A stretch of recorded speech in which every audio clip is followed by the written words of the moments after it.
जों बयबो मिथिगौ देग्लाय जे मोनसे गोदान बोसोर रंजालि बैसागु दा दुलाराय आसामावनो फालिगासिनो दङ। बोसोर गोदान फैनाय लोगो लोगो आसामनि थागिबि जायफोर माहारियारि सुबुंफोर दङ बिथांमोननि गेजेराव रंजालि बैसागु एबा रङालि बिहु फालिनाया दुलाराय आसामावनो जायो। बेवहाय जोंनि बे सान्तिपुर गामिनि बैसागु खुंफुंग्रा आफादा जोंनिनो बे गामिनि फंबाय बिनानाव आइ आफा रायजो राजाफोरनि गेजेरावहाय माखासे बिथांमोनहा हारिमुआरि बादायलायनाय दामनाय देनाय खननाय मोसानाय गुबुन गुबुन बैसोनि बे माबाखौ लानानै थाखोखौ राननानै बिथांमोनहा बिनि बादायलायनाय हाबाफारिखौ लादों। आरो बेजों लोगोसे जोंनि स्कुलाव थांनाय जोंनिनो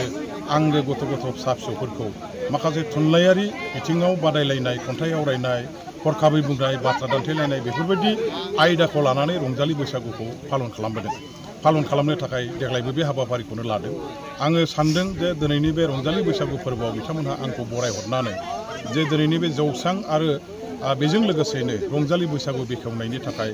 आलासि महरै बिथांमोना हांख्रायदों। बे हांख्रायहरनायखौ आङो दिनै गनायनानै रायजो राजाफोरनि खाथियाव नुजाफैनानै बेवहाय जोबोरैनो गोजोननायखौ मोन्दों। बे गामिनि आइ आफा रायजो राजाफ्रा गावबा गावनि न'खरखौ नागारबोनानै माहारियारि फोरबो बे रंजालि बैसागु फालिनायाव जयैनो बाहागो लाफैदों आरो जयैनो दिनै बेवहाय बिथांमोनहा आंखौबो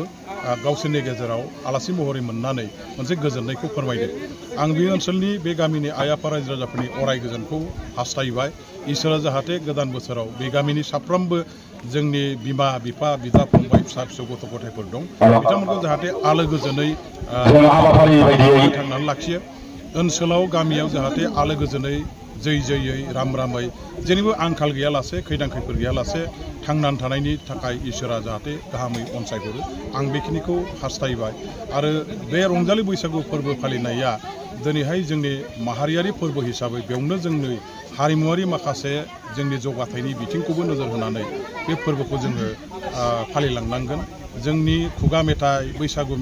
बैसागुनि मोसानाय दानि गोदान मुगानि मोसानाय बे गामि सिङाव थानाय फंबाय बिनानावफ्रा दिनै बेयाव रंजालि बैसागु फोरबो फालिनायनि गेजेरजों गावबा गावनि रोंगौथिखौ दिन्थिफुंनायनिनो मोनसे मन्च हिसाबै आरो बे मन्चनिफ्रायनो उनावहालागै मोजां सासे हारिमुवारि माने बेबायदि खनगिरि मोसागिरि आरो दामनाय देनाय बिथिङाव गासैबो जाहाथे आखा फाखा जाहैनो हायो आरो जोंनि हारिमुखौ रैखा खालामनाय जोंनि हारिनि माखासे नियम निथि धर्म कर्म परम्पराखौ रैखा खालामनायनि थाखाय जाहाथे साफा खामानि मावग्रा सुबुं हिसाबै रोंगौथि गोनां हिसाबै ओंखारलाङो बेखिनिखौ आं हास्थायबाय। आरो अरायसम बे गामिनि आइ आफा रायजो राजाफ्रा दिनैनि बायदि रंजालि बैसागुखौ जाहाथे बोसोरै फालिलांबाय थानो हायो बेनि थाखाय रायजो राजाफोरनिसिम आङो साखाफारा जानानै जयै खौसे खामानि मावलांनो थाखाय खावलायनाय जाबाय। सार, आसामनि थागिबिफोरा जे बैसागु फोरबोखौ फालियो बेनि सोमोन्दै फोरमायगोन। जों बयबो मिथिगौ जे बैसागुआ माब्ला आरो सोर बबे माहारिनि गेजेराव बबे जायगायाव जोनोम जायामोन बेखौ गासैबो गुदि खिथा संनानै जुदि बाथ्राखौ बुंनांगौ जायोबा सঠিक भाबै गेबेङै बेखौ बुंनांगौआ एसे गोब्राब। किन्तु जों मिथिगौ जे बैसागुआ जिहेतु मिथिंगाजों सोमोन्दो दङ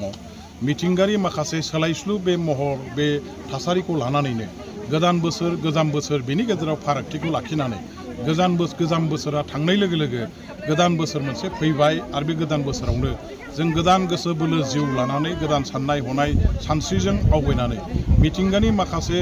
बे सोलायस्लु महर आरो बैसोमुथि बिखानि माखासे जे नियम निथि थांनानै थानायनि जे जोंहा सुबुं माहारिहा माखासे गावबा गावनि जे मोनसे बिथिं दङ बेफोर गासैखौबो जोङो मावफुंनो ओंखारलांनायनि सिगां बोसोर गोदानखौ बरायनानै बे रंजालि बैसागु एबा गोदान बोसोरखौ आसामनि थागिबि